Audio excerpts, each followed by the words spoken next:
మొఘలుల దాడులలో భాగంగా భారతదేశ వ్యాప్తంగా అనేక ఆలయాలు, కట్టడాలు, చారిత్రాత్మక నిర్మాణాలు ధ్వంసం చేయబడ్డాయి.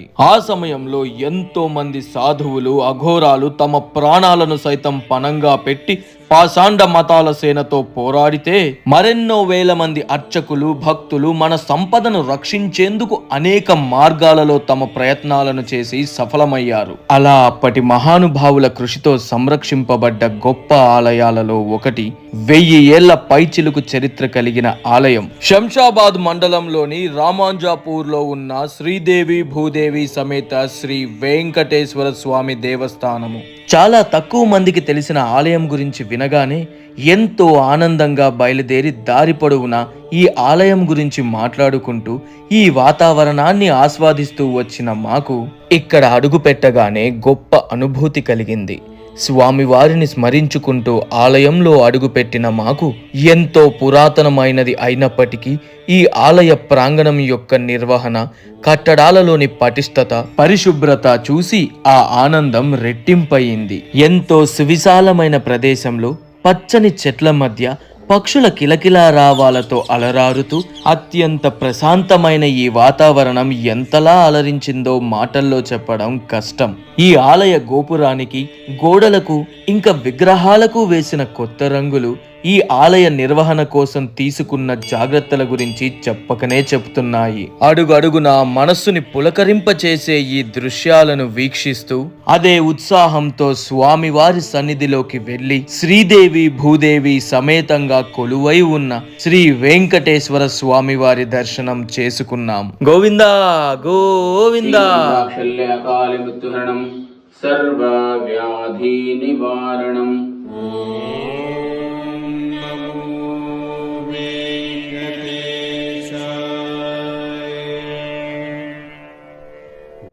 ఆలయం చాలా పురాతన ఆలయం.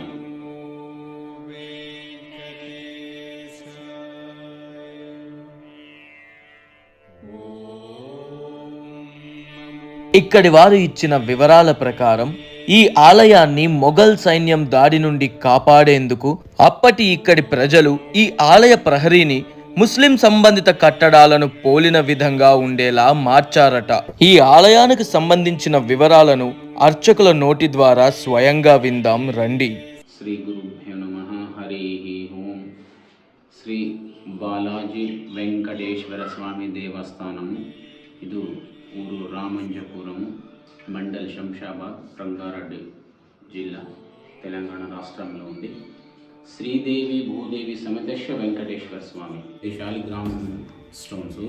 కార్తీక మాసంలో దీపోత్సవం ఉంటాయి, శ్రావణ మాసం పల్లకి సేవ, తర్వాత మనం శివరాత్రి అయిన తర్వాత సప్తమి రోజుకు స్వామివారికి బ్రహ్మోత్సవం జరుగుతుంది. 5 రోజు కార్యక్రమం బ్రహ్మంగా ఉంటుంది.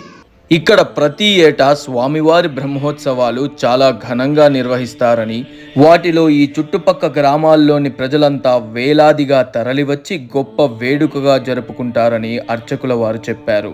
5 రోజులు జరిగే ఈ ఉత్సవాలలో కళ్యాణ మహోత్సవము, రథోత్సవము, హోమాలు, యాగాలు, మరెన్నో కార్యక్రమాలు జరుగుతాయి. దీన స్వామివారి పల్లకి సేవ, స్వామివారి కళ్యాణము, కన్నుల పండుగగా జరిపించే స్వామివారి కళ్యాణ మహోత్సవము జరిగే మండపం ఇదే.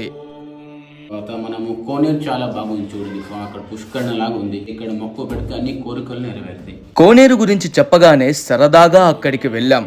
కానీ వెళ్ళి చూసేసరికి అది ఒక సాధారణమైన కోనేరులా కాకుండా భూగర్భంలో నిర్మించిన రాజభవనంలా అనిపించింది. కార్తికేయ 2 చిత్రం అందరూ చూసే ఉంటారు. అందులోని ఒక సన్నివేశంలో కథానాయకుడు కోనేరులో ఉన్న తాళం చెవి కోసం అందులోకి దూకుతాడు. ఈ కోనేరుని చూడగానే నాకు అచ్చం అలాగే అనిపించింది. కంటికి కనపడేది 3 అంతస్తులు, కానీ నీటి లోపల ఇంకెంత దాగుందో. ఆలయ నిర్వహణార్థమో, గుప్త నిధుల సంరక్షణార్థమో, భూగర్భ మార్గ వినియోగార్థమో లోపల ఏవైనా రహస్య ప్రదేశాలు లేదా స్వరంగ మార్గాలు ఉన్నాయేమో అనిపించింది. ఈ ఆలయ ప్రస్థానం 1000 ఏళ్ల పై మాటే అని చెప్పడానికి ఇదే పెద్ద నిదర్శనంగా తోచింది. ఇంకా లోపలికి వెళ్లి చూద్దామన్న ఆరాటం, ఉత్సాహం ఎంతగానో ఉన్నా అప్పటికే చీకటి పడుతూ ఉండడం, పైగా కోనేరు లోపలికి నేను ఒంటరిగా వెళ్లడం వల్ల అంత సాహసం చేయలేకపోయాను. కాబట్టి నేను మళ్ళీ నా స్నేహితులతో ఇక్కడికి వచ్చి ఈ ప్రదేశానికి సంబంధించిన అన్ని వివరాలను ఇంకో వీడియో రూపంలో అప్లోడ్ చేస్తాను. ఇలాంటి చక్కటి ఇన్ఫర్మేటివ్ వీడియోస్ కోసం మన ఛానల్ ని సబ్స్క్రైబ్ చేసుకోండి. నోటిఫికేషన్స్ కోసం బెల్ ఐకాన్ ని క్లిక్ చేయండి. మీరంతా కూడా ఈ ఆలయాన్ని సందర్శించి స్వామివారి కృపకు పాత్రలు కాగలని కోరుకుంటున్నాను. ధర్మో రక్షతి రక్షితః. ఈ వీడియోని మీ స్నేహితులతో షేర్ చేసుకోండి. మళ్ళీ వీడియోలో కలుద్దాం. జై హింద్.